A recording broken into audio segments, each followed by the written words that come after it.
So let's introduce you to Stealth 2. So this is the Stealth 2 Plus. So as you can see, let's have a little look at this.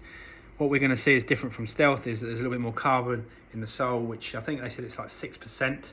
So potentially we can redistribute the weight 6% better than we did in the previous model. And they're talking about forgiveness. It's the word that's sort of made up, and they had that funny advert with Rory in it, which is quite funny with Matt Morikawa. And they're just talking about that this driver has been designed, the Stealth 2. The whole idea was that they believed Stealth was fantastic. However, they wanted to make it a bit easier for it to use. So for consumers, that's great news. Okay, and if it delivers what it says, then we're in for a bit of a joy. Bit different in some aspects in looks. So we have both companies, Callaway and TaylorMade at this point, seem to be going for that gloss finish on the top, and they have that red lipstick face which they've stuck to from last year. They're still sticking with carbon wood.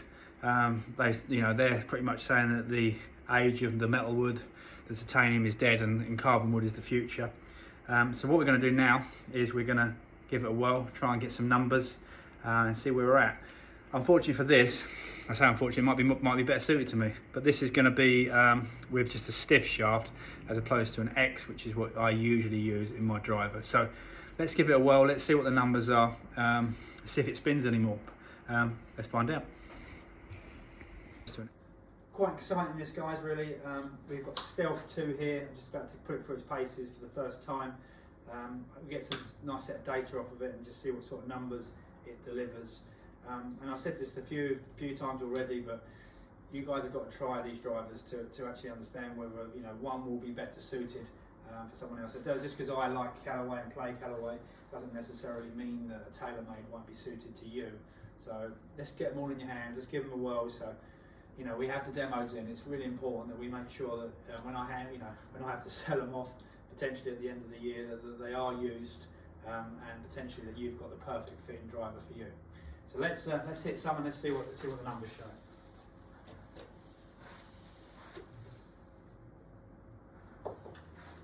So sitting over the ball, love the look of this. I'm not going to lie.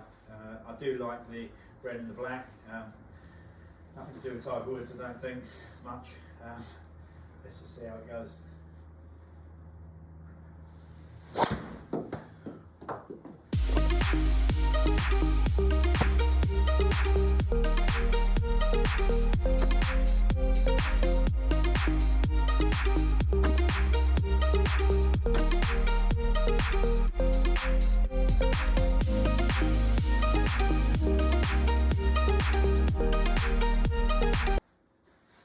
So I've hit a few drives now.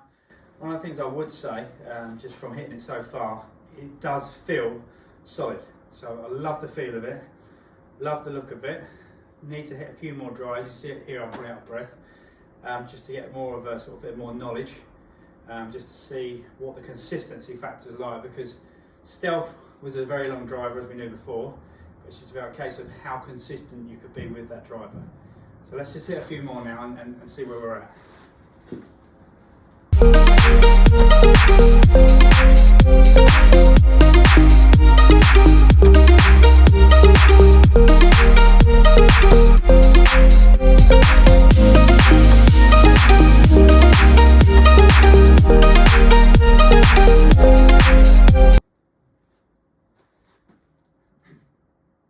And that's our first look at Stealth 2 Plus. What my overall fact I would say at this moment in time, my initial gut reaction is an improvement on the previous driver. I wouldn't say necessarily an improvement in looks, because I think that the Stealth was a good looking driver in itself. I do think or feel that it is potentially a little bit more forgiving, but that's a bit unfair without actually looking at the numbers. But yeah, it is a truly stunning looking driver standing over the ball. Definitely, as I said to you already and keep saying in these videos, is one that you should try. Stealth 2 Plus.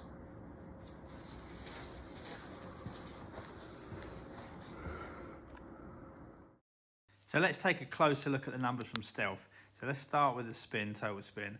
2.4, 2.3, 2.4, 2.2, 2.5 with an average of 2.584. I think what that shows is it's a very consistent spinning driver. TaylorMade, when they brought this product to market, one of the things that they were looking to achieve was forgiveness. sorry to quote their strapline, but I do believe that they've actually produced a more forgiving driver, because certainly on consistency factors, on spin, I would say that I've managed to stay within what we would perceive as good spin numbers for a driver the majority of the time.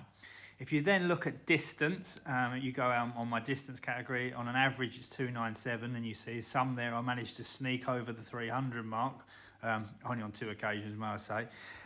You can see that it's a long driver, so its predecessor Stealth, which we knew was long but lacked forgiveness, I think that they haven't sacrificed the length on this driver, so that's definitely a positive.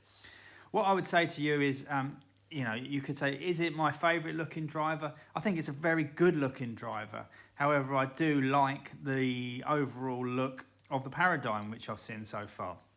However, I strongly would have to say that for Paradigm, Ping and TaylorMade, I would put all three against one another before making my decision on which one I went for. So I think TaylorMade this year have got themselves a strong driver. They're not shouting about it in the marketplace. However, I do believe that if you're in the market for a new driver, it is definitely one to consider.